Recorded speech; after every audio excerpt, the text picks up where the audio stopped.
I'm going to talk about MOOCs, whether they are threats or opportunities for education in developing countries. First, let's define what are MOOCs. Probably some of you are not aware about it. A MOOC is or massive open online course, is an online course, usually at the university level, offered for free over the internet, which aims for large scale and open to anyone to register. So MOOCs usually may have more than 1,000 students online. They have been initiated and offered by prominent American and other universities, and they are reality now and offered everywhere on the internet. So what are MOOC challenges, especially for developing countries? Are MOOCs a global educational tsunami that will make obsolete most of universities in developing countries, or they will improve higher education in these countries? Are MOOCs threats or opportunities for developing countries? Are MOOCs monopolizing education? These are some questions that I would try to answer. Let's first talk about threats. Threats to higher education institutions. Some universities or colleges probably will face problems to attract and have students and may close down. Of course, in some countries, there are many students on the list waiting to enroll, but in the country where I come from Serbia, the population rate is going down and the number of students is dropping down. The number of higher education institutions is growing, so competition is very fierce, and we compete for students. Even public universities, if they get less students, they will be less paid by the government, so they face problems. Private universities and colleges as well, because they are 100% paid by using tuition fees of students. If they don't have students, they can bankrupt. So what is the problem then? You can say, okay, but students are not going to get diploma because they get just certificate. But in many areas, such as informatics, for instance, companies don't care about diplomas. They care about capabilities of students, and they are looking for engineers or just everybody who can program or do some things, so they can employ people without diplomas. So what somebody will pay tuition fee if can study over the internet? So there are threats for educators. As some of their institutions can close down, they are going to lose jobs or reduce the number of professors. So they're threatened. What's about the quality of education? Well, MOOCs are generally very good quality courses because they are prepared by prominent universities, well-known professors with a lot of money invested. Just in the plane, I was sitting with a professor from University of Toronto who prepared one of this course. He was preparing 3-4 months and spent more than 100,000 Canadian dollars for that. So it's a huge amount of money invested for just one MOOC. But what's the problem? Because usually these courses are prepared for their own students, limited number, selected students with high capability, but offered massively to thousands of students. And this diagram shows a normal distribution of learning capacities or potential of students. As you increase the number of students, their capabilities are going down. That's normal. We are human. So how these courses can be useful for those who are not as capable as those top 10% of population or so on. So this is one of the reasons why dropout of these MOOCs is very, very low. Less than 10% succeed to finish any course. What's about national interest? As we know, universities are not just teaching institutions, they contribute to local economy, society, culture. They're centers for development of a country. So if they stop operating, the developing country will have problems in long term. What's about the brain drain? Well, there are some companies that are offering MOOCs for free and selling some services. One of the services that they sell information on students who are pretty good on these courses, and they're selling this information to companies who are seeking, who are looking for students who are good in certain areas. And then they offer jobs to them. So it's very difficult to resist if you are living in a poor country when the company is inviting you and giving you a very good job. So it's a kind of a brain drain as well. But there are also opportunities that are good part of the story.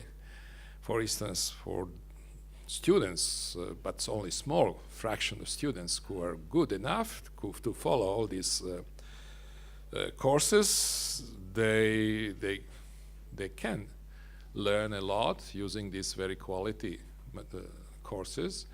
And always they can find a higher education institution, they can accept them and give them credits and probably diplomas later on, because this is becoming a business. But MOOCs may be very useful also for learners that already have their diploma and wish to upgrade their knowledge. Practically majority of current students of MOOCs are those with diplomas. So they just upgrade their knowledge, they are working people, and they're curious to learn something, and that's useful. That's a good thing. What's about higher education institutions? Well, they could use selected MOOCs as elective courses to increase their offer, because they don't have all professors in special areas, and so using some MOOCs they can increase the variety of courses that they can offer, so that's a good thing. Probably they can use some MOOCs in their programs as an alternative to their own courses, even if the core course is like that, or as part of their own courses. So just use part of MOOCs, some learning materials, and combine and improve their own material, online materials. In all these cases, universities and colleges should provide additional services to students, such as tutoring, validation of their knowledge, giving credits, and later diploma. So this is an opportunity for universities and colleges in developing country if they adopt such strategy. What's about the quality of education? Well, always, as in all areas, competition forces us to be better, to compete. So competition is good even for universities to offer better courses. So it's a good to have a competition. Using some of MOOCs, as I mentioned in the previous slide, with selected MOOCs, universities and colleges in developing countries can increase the quality of their programs, and using this as a blended or online learning approach, they can offer something that is better than they're used to offer. But the better alternative is probably to use OER. OER is open educational resources, when they have more free to choose what they need and to integrate in their courses part of this material and to increase the overall quality. So what are conclusions related with this threat and opportunities? I would say that MOOCs can provide benefits to some categories of students in developing countries, but only some categories. But can harm some of higher education institutions in these countries if they don't respond adequately to MOOCs challenge. Because they should adopt appropriate strategies for dealing with MOOCs in order to get benefits from MOOCs instead of having problems. They don't need to compete with MOOCs. They should use MOOCs as an advantage. How? What should be the strategy for higher education institutions in developing countries? It's very difficult to suggest any general strategy due to differences among developing countries. They are very different in a sense.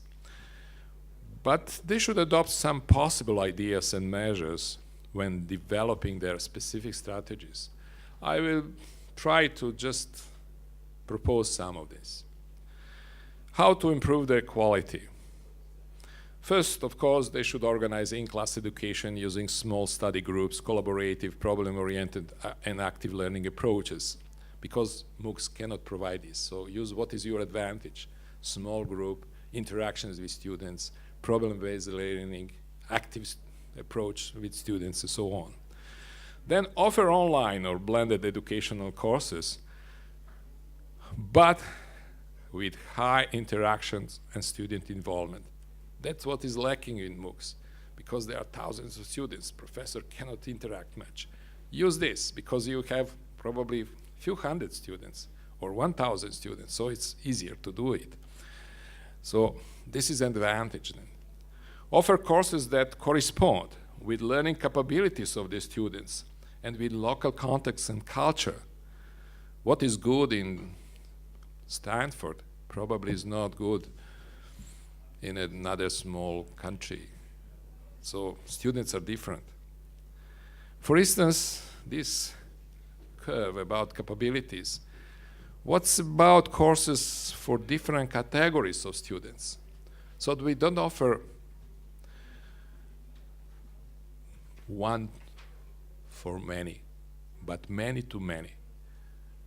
To differentiate group of students and give them different levels of knowledge, different way of teaching, to be more personalized in education. MOOCs cannot provide this, but we can do it. MOOCs, as you can see here, in this diagram, are there.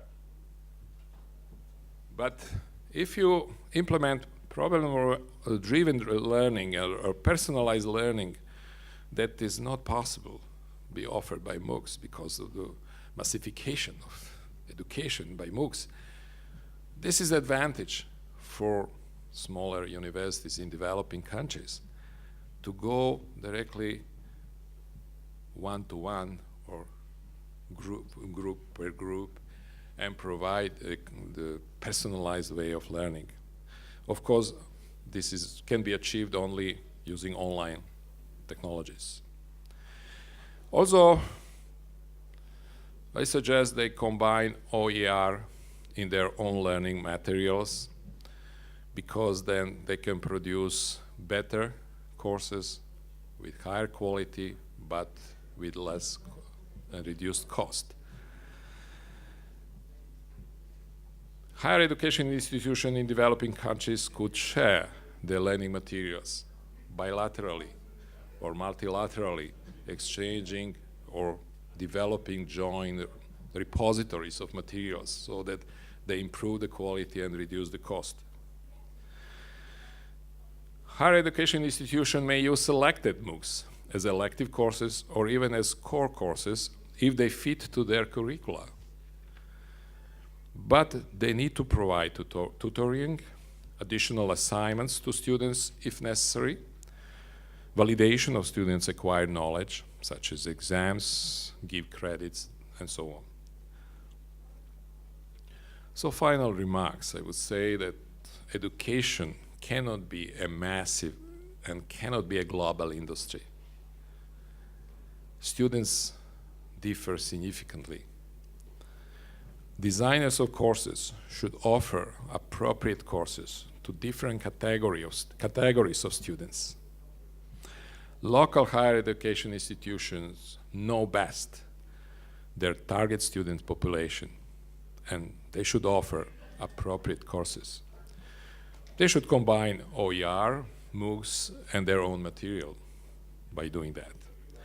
And very important, they should use their own context and use their culture. Globalization and massification of education cannot destroy national educational systems. But this system must offer better and more effective education to their students in order to respond adequately to challenges of massive education services offered globally, such as MOOCs. So I'm positive MOOCs can be beneficial, but if we are clever enough to adopt appropriate strategies. Thank you.